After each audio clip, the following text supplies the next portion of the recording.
स्वाति जी ग्वालियर से। राधे राधे महाराज जी। महाराज जी, जीवन का लक्ष्य कैसे तय करें? कैसे पता चले कि जो सोचा है वही सही है? जीवन में इतने उतार चढ़ाव हैं, कभी लगता है नहीं, जो हो रहा है वही जीवन का लक्ष्य क्या है पहले ये तो समझिए। क्या रुपया जीवन का लक्ष्य हो सकता है? मकान हो सकता है, भोग हो सकते हैं।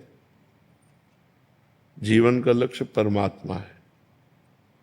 जीवन का लक्ष्य जगत नहीं है। जगत जीने के लिए है। जैसे हमें जीवन साथी चाहिए जीने के लिए, वो हमें अन्य योनियों में थोड़ी मिल पाएगा। मतलब हमारा ये शरीर छूटा तो हमारा पति हमारे साथ जाएगा, ये असंभव, ऐसा हो ही नहीं सकता। रुपया बैंक बैलेंस यहीं रह जाएगा, मकान यहीं रह जाएगा, जो आपकी पढ़ाई लिखाई पद है वो यहीं रह जाएगी, विस्मृत हो जाएगी शरीर छूटते ही। तो अगर हमने ये सब लक्ष्य बनाया तो परिणाम में तो सब व्यर्थ ही गया ना। परिणाम में तो कुछ हाथ नहीं लगा। अगर हमने परमात्मा को लक्ष्य बनाया और जीने का ढंग ये बना लिया तो बढ़िया हो जाएगा। हम भगवान का नाम जप करते हुए अपने पति में परमात्मा को देखें, अपने पुत्र में परमात्मा को देखें, समाज में परमात्मा को देखें, अच्छा व्यवहार करें। जो हमें पद मिला है, जो हमें धर्म मिला है, जैसे आप किसी की बहन है, आप किसी की पत्नी है, शादी ना हुई हो तो हम भागवतिक भाव फिर स्वीकार करके ब्रह्मचर्य से भगवान से अपना संबंध माने। भगवान को हम पुत्र मान सकते हैं, भगवान को हम पिता मान सकते हैं, भगवान को हम माँ मान सकते हैं। भगवान ही तो दुर्गा रूप में है। भगवान को हम अपना पति मान सकते हैं। जो संबंध चाहो भगवान से कर सकते हो। तुम्हें वो माता च पिता, तुम्हें वो बंधुश्च सखा, तुम्हें वो विद्या द्रविणं, तुम्हें वो सर्वम मम देव देव। पर यदि शादी ना करे तो ब्रह्मचर्य पर ध्यान देना चाहिए। फिर इधर उधर गंदी बातें अगर मन में रही तो फिर वो लक्ष्य नहीं बना पाएगा। भले सन्यासी वेश ना हो, लेकिन अंदर से संयम, नियम, पवित्रता, ब्रह्मचर्य, तो वो परमात्मा का लक्ष्य बन जाएगा। या तो गृहस्थ धर्म से चले तो परमात्मा का लक्ष्य बन जाएगा, या विरक्त धर्म। दो ही धर्म है हमारे यहाँ प्रगट में, निवृत्ति धर्म और प्रवृत्ति धर्म। प्रवृत्ति धर्म गृहस्थ और निवृत्ति धर्म विरक्त। तो यदि हम ब्याह ना करें तो हम गृहस्थ धर्म में नहीं गए, तो हम आजीवन ब्रह्मचर्य का नियम लें।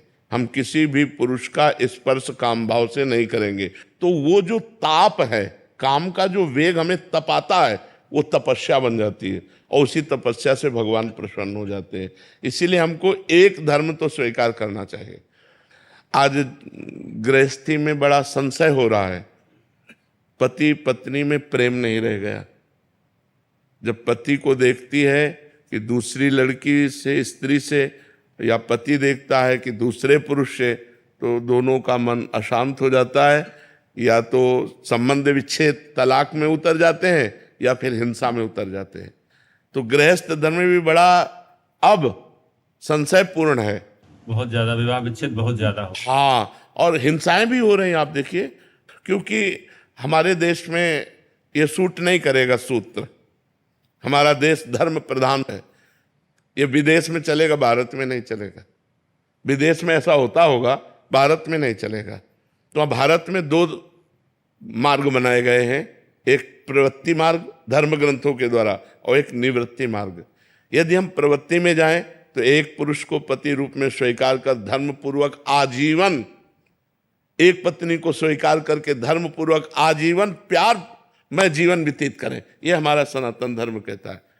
और यदि हमने ब्याह नहीं किया तो फिर हमें ब्रह्मचर्य से रहना चाहिए। तो यदि हम ब्याह ना करें तो ब्रह्मचर्य से रहें, अपने जीवन को पवित्र करके भगवान के चरणों में समर्पित कर दें। जैसे भीष्म जी ने अंतिम समय भगवान श्री कृष्ण से कहा, हे श्री कृष्ण, ये मेरी बुद्धि रूपी कुंवारी कन्या आज तक किसी का वर्ण नहीं किया, अब अंतिम समय है, हे श्री कृष्ण, मेरी इस बुद्धि को आप स्वीकार करें, क्योंकि आज तक मेरी बुद्धि कभी विषयों में दूषित नहीं हुई। ये पतिव्रता है, आप इसे स्वीकार करें। तो हम अपने जीवन रूपी धरोहर को, ये धरोहर है भगवान की, यदि हम ब्याह ना करें तो इसे ब्रह्मचर्य से पवित्र रखते हुए भगवान के चरणों में समर्पित कर दें। भले भेष ना बदले, लेकिन उद्देश्य तो बदल ही जाना चाहिए। अगर उद्देश्य न बदला तो ब्याह न करने का मतलब फिर क्या रह गया। ना आप गृहस्थी रह गए, ना आप विरक्ति रह गए, तो ना इधर के ना उधर के, दोनों तरह से चले गए। गृहस्थी में कम से कम एक धर्म का पालन, विरक्ति में अपने धर्म का पालन। तो जो पुरुष या जो स्त्री ब्याह ना करे, उसे ब्रह्मचर्य का आश्रय लेकर, भले समाज में रहे, ब्रह्मचर्य का आश्रय लेकर पवित्र जीवन व्यतीत करते हुए समाज सेवा करनी चाहिए।